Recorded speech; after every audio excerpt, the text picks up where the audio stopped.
Showing you some of the bookmarks I've been collecting over the past few days.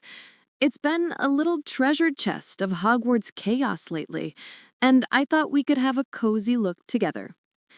First up, we've got a new batch of photos from locals around Leslie. The set designers have transformed the village into a proper wizarding hamlet.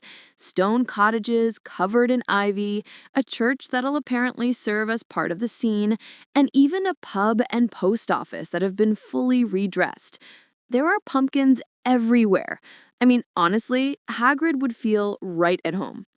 But here's the detail that made me pause.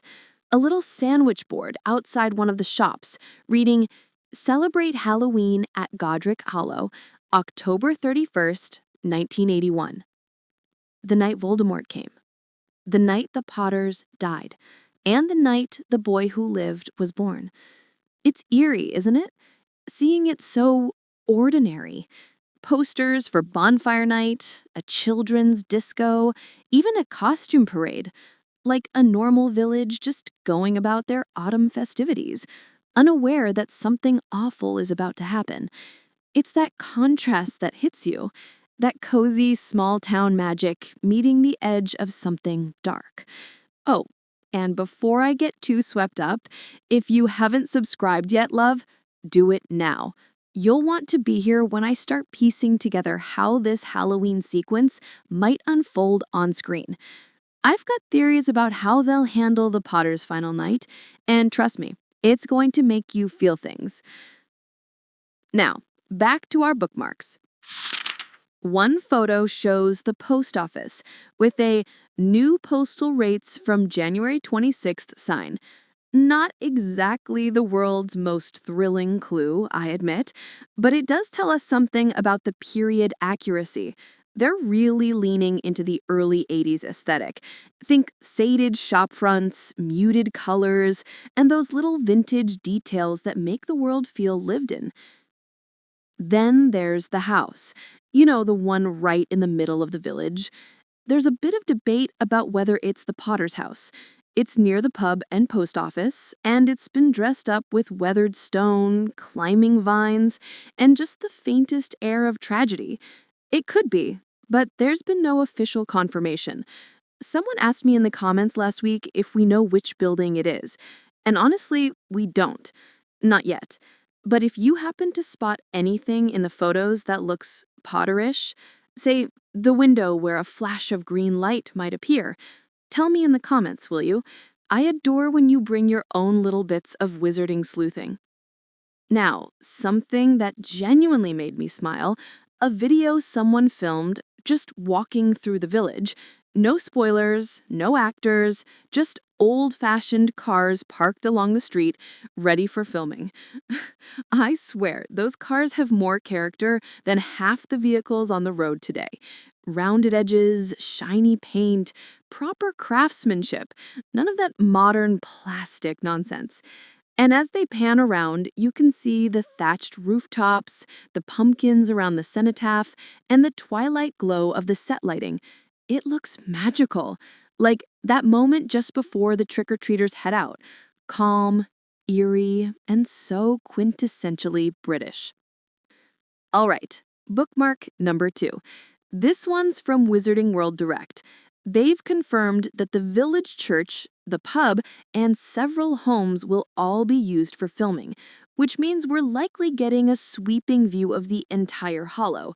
If I had to guess, I'd say they'll open the episode with a sort of soft-focused tracking shot through the village, children in costumes, laughter echoing, before the camera drifts towards the Potter's cottage and the tone shifts. You can almost feel it, can't you? That sharp turn from warmth to fear. Oh, and here's a sweet little tangent. One of the crew posted about setting up the children's disco inside what's supposed to be the local town hall. Apparently, they've filled it with orange paper lanterns, handmade banners, and a sign that says Halloween Showcase, performances, ghost stories, and live music. October 31st, 1981. It's such a clever touch. They're building the world not just visually, but emotionally. The calm before the storm. I just love that kind of detail. It reminds me of the early days of Fantastic Beasts, before everything got too CGI heavy, when you could actually feel the sets breathing. Now, speaking of details worth drooling over, we also got a look at the new interactive edition of Harry Potter and the Goblet of Fire. Oh, darling, it's stunning. Illustrated by Carl James Mountford. Bold colors, intricate layers, and those little pop-up mechanisms that make you feel like a kid again. The cover bursts with golds and purples, the dark mark above the Quidditch World Cup, flames rising, the trio standing ready below. And inside, there's a page where you can slide Harry's name into the goblet, literally reenact the entire plot. Bit dangerous that, giving readers the power to curse an entire year of Hogwarts chaos. And the dragons! The pages fold out like wings, each dragon illustrated in breathtaking detail. The Hungarian horntail, the Chinese fireball, the Welsh green. And then the mermaid trial scene. The paper folds open into an underwater tableau with rippling blues and floating figures. I swear it's like a pop-up spellbook. I know I shouldn't, but I will be buying it next week. I'm weak for beautiful book design, all right. And it's comforting to see an artist who actually remembers what Snape looks like. Oh, no shade. Well, maybe just a little. Anyway, I've had a few of you message saying you already got your copies, so if you flipped through it, tell me your favorite feature in the comments. I want to know which part made you gasp first. So, my dear, that's where we stand for now. More images of Godric's Hollow, more small, delicious details that, piece by piece, are painting the picture of how HBO is bringing this story back to life. No giant reveals, but I quite like that. The quiet buildup, the mystery. It lets us imagine. Because every prop, every pumpkin, every flicker of candlelight tells us something about the night James and Lily's story ended, and Harry's began. And isn't that what makes this fandom so intoxicating? Filling in the spaces between the spells. Now, before I let you vanish off into the night, make sure you've subscribed, love, and do give this video a like if you enjoyed our little lore ramble. It helps the channel so much, and it keeps me brewing fresh theories just for you. Next time, I'll be diving into the Snape casting controversy. Oh yes, I've got thoughts, sharp ones, and maybe, just maybe, I'll finally tell you which actor I think should have been our half-blood prince all along. Until then, keep your tea warm, your wand polished, and your curiosity properly dangerous.